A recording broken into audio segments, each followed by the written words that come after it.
పూరా లోకల్. నమస్తే నమస్తే, వెల్కమ్ టు పూరా local.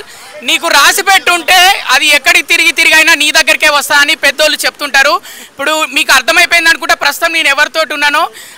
Jubilee hills Congress MLA అభ్యర్థి నవీన్ యాదవ్ తోటి ఉన్నాము.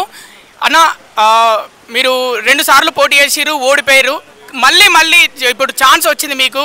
మరి ఎలా ఉంది ప్రచారం, ఎలా ముందుకెళ్తున్నారు? ఒకటి బ్రదర్, 2 సార్లు పోటీ చేసి ఓడిపోయినాను అంటున్నారు కదా. నేను ఓడిపోయలేదు, 2 సార్లు కూడా గెలిచినట్టు.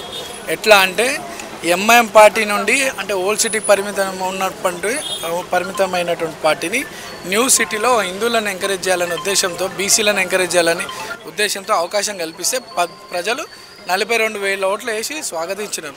ఆ రోజు ఉన్నటువంటి రాష్ట్రం విడిపోయిన సందర్భంగా ఉన్నటువంటి పరిస్థితుల వల్ల దెబ్బ, కానీ 42,000 హృదయాలను గెలుచుకున్నాను నేను.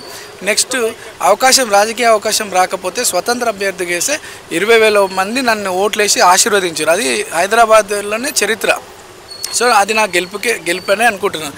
ఇప్పుడు నాకు గతంలో బీఆర్ఎస్ అనేక కుట్రలు పని నాకు అవకాశం రాకుండా చేసింది.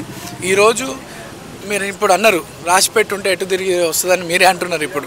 సో రాసి పెట్టుంది, ఇది ప్రకృతి నిర్ణయం. ఇది భగవంతుడు రేవంత్ అన్న రూపంలో, కాంగ్రెస్ పార్టీ రూపంలో వచ్చి మాకు అవకాశం కల్పిస్తున్నారు.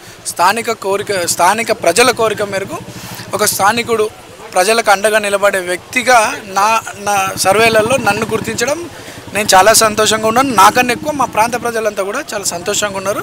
అండ్ ఖచ్చితంగా కాంగ్రెస్ పార్టీని ప్రజలే గెలిపియబోతున్నారు. ఇక్కడ ఇద్దరు బీఆర్ఎస్ నుంచి చూసుకున్నా, బీజేపీ నుంచి చూసుకున్నా ఓసీ అభ్యర్థులు ఉన్నారు. మీరు ఒక్కరే ఇక్కడ బీసీ అభ్యర్థిగా పోటీ చేస్తున్నారు. ఇక్కడ జూబ్లీహిల్స్లో ఉన్న బీసీలకు మీరు ఏం చెప్పాలనుకుంటున్నారు? చూడండి, బీసీ కులంలో బీసీ కమ్యూనిటీలో పుట్టినందుకు నేను గర్వంగానే ఉన్నా. కానీ నవీన్ యాదవ్ ఒక బీసీ వర్గానికి సంబంధించినవాడు కాదు. నవీన్ యాదవ్ అందరి వాడు.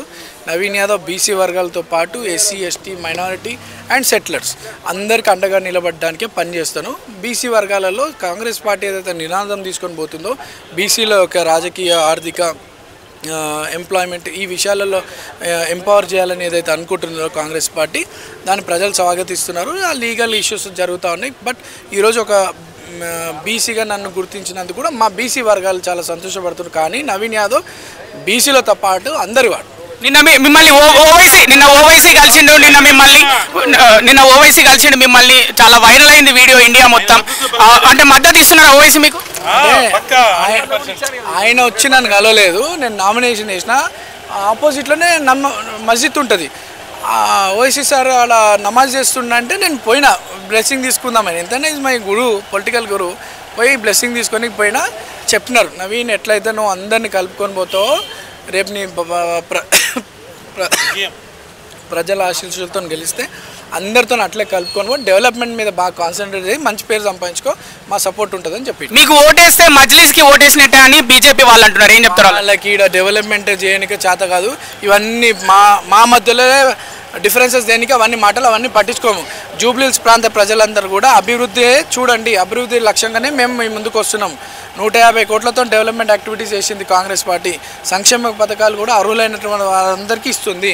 అభివృద్ధి కావాలా, సింపతి కావాలా, ఈ ఏమంటారు మతతత్వ రాజకీయాలు కావాలా, ఆలోచించండి. అభివృద్ధి ఉంటే మన పిల్లల భవిష్యత్తు కానీ సమాజ అభివృద్ధి కానీ కాంగ్రెస్ పార్టీ కోటేమని. రేవంత్ రెడ్డి గురించి చెప్పాలంటే రెండు మాటలు ఏం చెప్తారు? రేవంత్ రెడ్డి గురించి చెప్పాలంటే రేవంత్ అన్న అందరి వాడు, నాకు గాడ్ ఫాదర్. థ్యాంక్ యూ అన్న.